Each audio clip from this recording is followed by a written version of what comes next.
그러나 주 안에는 남자 없이 여자만 있지 않고 여자 없이 남자만 있지 아니하니라. 이는 여자가 남자에게서 난 것 같이 남자도 여자로 말미암아 났음이라. 그리고 모든 것은 하나님에게서 났느니라. 오늘 우리가 함께 묵상한 말씀은 고린도전서 11장입니다. 처음 이 본문을 읽으면 조금 불편하고 이해하기 힘들다는 느낌을 받을 거예요. 여자는 머리에 수건을 써야 한다느니 남자는 여자의 머리다 같은 표현들이 그렇죠. 바울이 이 말씀을 전하는 것은 남녀 차별에 대한 이야기가 아닙니다.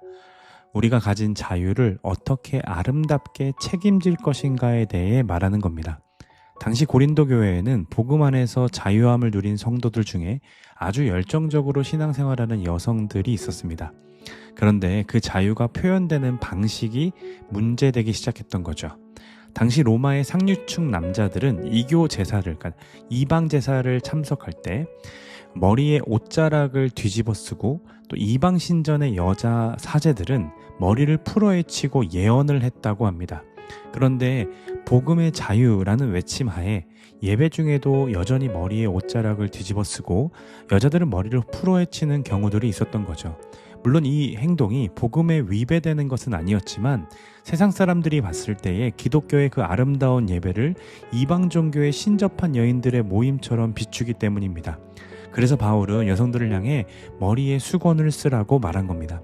이것은 억압이 아니었던 거죠. 그리스도 안에서 그 자유가 우리에게 주어진 것은 맞지만 그 자유가 세상 사람들에게 오해를 사서 복음의 문을 막아버린다면 그게 무슨 소용이 있겠습니까? 라고 말하는 겁니다. 그러니 질서 안에서의 자유를 선포하고 있는 거죠. 어떤 사람들은 이렇게 말합니다. 그 머리에 수건을 쓰라고 말하는 것처럼 이 문화적인 요소 때문에 나온 이야기니까 다른 서신서의 말들도 결국 문화적으로 접근해서 읽어야 하는 건 아닌가. 그렇다면 술과 같은 것들도 문화적으로 봤을 때 이 지금은 마셔도 되는 건 아니냐라고 생각하는 거죠. 그런데 우리가 성경을 읽을 때 그 시대의 문화와 그리고 하나님의 영원한 원리를 구별하는 명확한 기준이 있습니다. 당시 고린도 교회의 머리 수건은 그 시대의 단정함과 존중을 표현하는 문화적 도구였죠. 오늘날 우리가 예배를 드릴 때 머리에 보자기 같은 수건을 쓰지 않는 이유는 더 이상 그것이 우리 사회에서 존중의 표시가 아니기 때문입니다. 즉 외형적인 수건이라는 형태는 문화에 따라 변화될 수 있지만 그 수건 속에 담긴 창조의 원리, 하나님이 세우신 공동체의 질서를 존중하고 나의 자유보다 타인을 먼저 배려하며 예배의 거룩함을 지켜야 한다는 그 본질은 수천 년이 지나도 절대 변하지 않는 하나님의 기준이라는 거죠.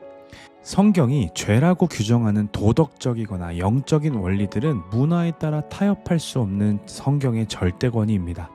바울이 본문 11절과 12절에서 결정적인 한마디를 덧붙이죠. 주 안에는 남자 없이 여자만 있지 않고 여자 없이 남자만 있지 아니하니라. 성경은 결코 한 성별이 다른 성별 위에 군림하는 것을 지지하지 않습니다.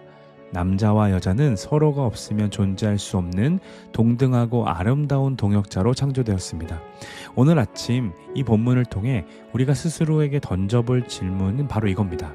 내가 가진 자유와 권리가 혹시 공동체 안의 질서를 깨뜨리거나 다른 사람에게 상처를 주고 있지는 않은가? 그러니까 이 부분에 대해서 생각해 봐야 된다는 거죠. 그리스도를 닮은 아름다운 사람들은 내 권리니까 내 마음대로 할 거야 라고 주장하는 사람들이 아니라 공동체를 위해, 그리고 아직 믿음이 연약한 사람들을 위해 내 자유를 기꺼이 절제할 줄 아는 성숙한 사람들의 모임입니다. 오늘 하루 우리에게 맡겨진 많은 자유들이 있습니다. 그것을 누군가를 살리고 세우는 아름다운 향기로 사용할 수 있기를 간절히 소망합니다.